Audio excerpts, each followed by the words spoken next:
You probably know that most of my shooting is done here in my studio using my Sony ZV-E10 camera with the Zeiss 1650 lens on it. And it's a great camera, great lens, and as you can see, you get a pretty damn good image out of it. But what I'd really love to be doing is shooting a lot more using my Blackmagic 6K. You see, this thing here just gives an even better image, but the one problem I have with it is it doesn't have a flip around screen. So when I'm shooting with the ZV-E10, I can flip that screen around and see what I'm doing. This thing here, the screen just kind of flips up a wee bit, so it's useful if you're behind it or want to get a slightly up or down shot or something like that, but not terribly flexible. Thankfully, DesView have come to my rescue. See, this is the P5 II, lightweight HDR 5.5 inch monitor. As you can see here, it's got a 5.5 inch screen, which is full HD. It's only 170 grams, which, if you're not sure, that means it weighs absolutely next to nothing. It's got false color, focus assist, and a whole pile of other little goodies. It's also got the different graphs and things and histograms and everything for color and brightness. It takes 3D LUTs, as you can see here. It's an HDR screen, and you can put a disk in it to do updates or logging, adding log files. It takes NPF batteries, 800 nits, so it's pretty bright, and a 160-degree viewing angle, so you can see it from side to side. So let's get this thing open, put it on the camera, and see how well it works. Okay, here's the box it comes in. Typical kind of cardboard box as you'd expect. In here we've got a user manual, which is in English and in Chinese. There's a nice little screen cloth in here. Here's the monitor itself. This is really lightweight. It weighs next to nothing. It's a plastic case on it, but it's got rubberized protective corners, and it's quite solid. There's a little bit of flex in it, but you know, it's pretty solid, and it looks like it's going to be reasonably durable. Not that you want to bang these things around at all, but you know, it's what it does. It's incredibly lightweight, and when you're doing run and gun stuff, that's really important. There's a sun hood here. That's very cool as well. This is something that a lot of monitors really could do with but don't have. This is a bracket which goes into the cold shoe on your camera. 1/4 inch 20 on the side there. It's got another one on the bottom as well if you want to use that. And HDMI to mini, and I think this other one's an HDMI to micro cable. And there's also a little USB drive in here. So neat little one. It's got DesView branding on it, as you can see there. I'll turn that up the right way and then you can see it even better. And that's all that's in the box. Let's get rid of the box for now, and we'll get this thing put onto the camera here, plug it in, power it up, and see what it can do for us. Now, this is going to be fun because I've just realized that I could put this on the handle here and have the monitor mounted here. That would be fine, but the screw is only on this side, so I can't have this going on either side, which is a bit of a pity. It would be nice if it had threads on both sides of the monitor, but it doesn't. So what I need to do here is just raise my handle a little bit, and then I can turn this around that way, and that will fit there above the camera cage. Of course, that sometimes I want the monitor facing forward, especially when I'm using it in this scenario, in which case that would be perfectly fine to have the bracket out the other side. So now I've got this neat little short HDMI cable from SmallRig. I'll just plug that into the side of the camera. For those that don't know, the Blackmagic Pro 6K has a full-size HDMI out.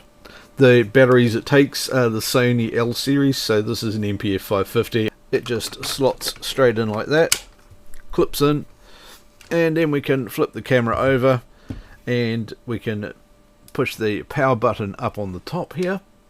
The lights come up down the bottom here, and you can see it's coming up. It tells you its basic settings. Okay, let's take a quick look through all the menus in this neat little monitor. I think you're going to be impressed with how professional some of the options are. Let's start by having a look at the buttons along the top of here. We've got the power button that we saw before. This is an exit button, left, right and menu. It's actually got those written on it, but it's a bit hard to see because it's black on black. If you want to, you might just want to go and rub a little bit of silver paint or something on those, or fill them in with white. I don't know, that's something I do with some of these things, but I'll hit the menu button now, and as you can see, it brings up this function bar along the bottom and the details of whatever you've got selected at the time. This first one that's here is false color, and you've got two options here. If I hit the menu button again, it will select that, and you can see that you can have spectrum style false color or ARRI style false color. This is the spectrum option and the ARRI option, so whichever one of those you're used to, you can choose that and run with it, or click one more click and it goes away and they're turned off. I'll hit the exit button here and that will take us back to the function bar. The next item we've got here is the zebraing. This is the stuff that you're used to in the camera, where you set a tolerance to the maximum brightness, and if the brightness of a pixel goes over that, it starts putting this zebra pattern over things. I can show you what that looks like by putting a bright light onto things in front of the lens here, and you can see that zebraing pattern starting to come up a wee bit there on that battery, and then over here on this power brick on the side when I put the light on there, as it gets over 95% brightness on those pixels. This is the same zebra tolerance for brightness that you get on any cameras. It's just a great warning to make sure that you're not blowing out the whites. The next item is the histograms. Now we've got two types of histograms here. One is a brightness histogram, then we've got an RGB break histogram, which gives you the same sort of thing but with the RGB color breaks. If I hit the menu button again, we can actually now decide whereabouts on the screen we want the histogram to appear. This is great because it means you can put it to somewhere where it's not going to get in your way. The next item we've got here are the Luminance and Rgb Waveforms. Similar sort of thing to the histogram in operation. You can have a look at the Luminance waveform up here, which lets you analyze the image. It'll tell you whether you've got too much brightness or too much darkness or not enough contrast or too much on screen, or you can have a look at the same thing as an RGB break in case you want to analyze it by color. And it's got the same controls for placement on screen. The next menu item we've got here is peaking, and you can choose a particular color you want here and a different strength that you want, so it can be weak peaking, average peaking or strong peaking, and this is going to show you things that are in focus. Basically this is your focus assist. So if I change my focus here, as you can see, things are going to come in and out, and it's going to create that false color on sharp edges. That's really useful if you're using this as a focus puller or someone like that and you need that assistance. The next one is isolating single colors, so you can come into here and choose a highlight color that you want to isolate and only display that particular color on screen. So here's your blues, your greens or your reds, so you can just sort of see what sort of luminance you've got and how much of that color is in any particular place on screen, and of course your whites. Our next menu item here is the high dynamic range menu. Obviously at the moment this is turned off, but when I come into here you can choose from several different high dynamic range profiles. This lets you choose whichever HDR profile you're used to working with, and you can match it with the rest of your workflow. Our next menu item here is the Hotkey Definitions, and that means that these first three keys that you've got here on the top of it, you can map them to particular functions in the menu so that you can get to them quickly. At the moment it's set up so the exit key will give you the histogram and turn that on and off, the left key will give you the waveforms, and the right key will give you the audio meters. The final item on this first screen of functions is the battery info, which you can use to show or hide the battery info up in the top corner. So you can have it there, which is probably a good idea most of the time, so you can see how much battery you're running on. But if it's in the way or distracting for a particular shot or covering a piece of detail that you need to see in the corner, you can turn it off. It's just useful to know that you can do that if you need to. Into the next screen of options now, we've got the Lut Options. This is where you can assign a lookup table. I'm not going to go into this now, but this monitor does let you apply LUTs to the image that you're seeing. This next one is the anamorphic ratio, so that if you are shooting with an anamorphic lens, then what you can do here is come and match the distortion level.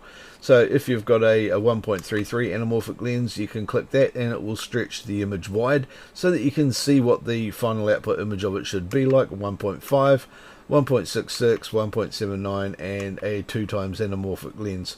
So you would pick the one that matches the anamorphic lens that you're using. If you're not using an anamorphic lens, then you don't need to use this. Next, we've got the aspect ratio setting. If you use this one, you can have it on auto, in which case it will read the aspect ratio from the HDMI signal. If it's not reading the aspect ratio from the HDMI signal for some reason, you can specify that it's 4:3, 6:10, 6:9, 1.85 to 1 or 235 to 1. So you've got some options there. Most of the time these days everything comes through with auto because the ratio is built into the HDMI signal. Gridlines is the next one. This is something that we're all big fans of. To make sure that you're keeping stuff nice and straight, you can click here, choose a gridline color. As you can see, that color comes up on screen. So if I go for the blue gridlines here and click the menu button again, then I can choose how many gridlines I want. 2x2 is the first one, 3x3 for shooting thirds is what we're used to a lot of the time. Then there's a 4x4 all the way up to 8x8. The next option is the center mark, similar to the gridlines, but just a nice little crosshairs in the middle. And as you can see, that's just goes like that. Simple as, no big deal, but really good if you need something to help you line things up. Next, we've got the safe area here. This is where you can set up a safety zone in case you're like shooting for a broadcast system and you don't want to have things like titles or menus or any other vital content that could get trimmed off around the sides here, because sometimes on broadcast systems they crop in on a bit of the image to fit particular things, and if you want to make sure that what you're shooting is always going to be safe in the middle, you can keep your vital material within that safe guide so that you don't get text clipped off the side or an important object or something sitting on the edge of frame that you want to retain regardless of whether it's clipped or not. This next one is the mark ratio. This lets you create a mask. I think it should actually be called mask ratio. They may have typoed the menus here. But what it does is it lets you specify the ratio of your final output. I've got it on 2.4 to 1 ratio here at the moment, so you can see I've got these lines at the top and bottom of my shooting area. It's still recording the whole area, but it just lets you see what it is that you want to have coming out in your final image. So if you're shooting for a widescreen feature film, Clint Eastwood style, you want to go as wide as you can, and these are just masking lines that you can put in here that will help you focus on what you need to keep within those lines and not have go top and bottom so they don't end up trimmed out of your final footage.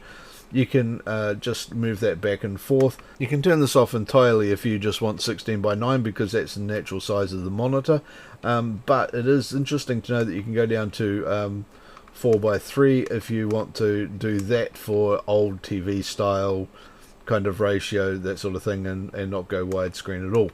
This next one here is useful as well. If you're doing something to screen and you're moving and waving your hands around sometimes, you might want to use the horizontal flip. This basically gives you a mirror mode. The vertical flip, I'm not quite sure where you would use that one, but it's interesting to have that there. It's just going to flip the image upside down. Here's the horizontal flip and here's the vertical flip. The one you're more likely to use is the display flip, which means that if you're going to rotate the monitor completely around from top to bottom so that you're looking at it at the front of your camera instead of behind, then this will flip the whole image over so that you're looking at it the right way when you're, say, doing selfie shooting for vlogging or something like that. And that's probably what I'm going to end up using a fair bit. And the last one on this screen is the audio meters. As you can see, I've got the audio meter running here on the right hand side. If I want to, I can flip that to the left hand side. It's a good idea to have these here. Now, a key thing to remember with the audio meter is that the one you're seeing on the monitor is the output program audio over the HDMI. It's not the input audio meters that you're seeing on your camera or on your audio mixer desk.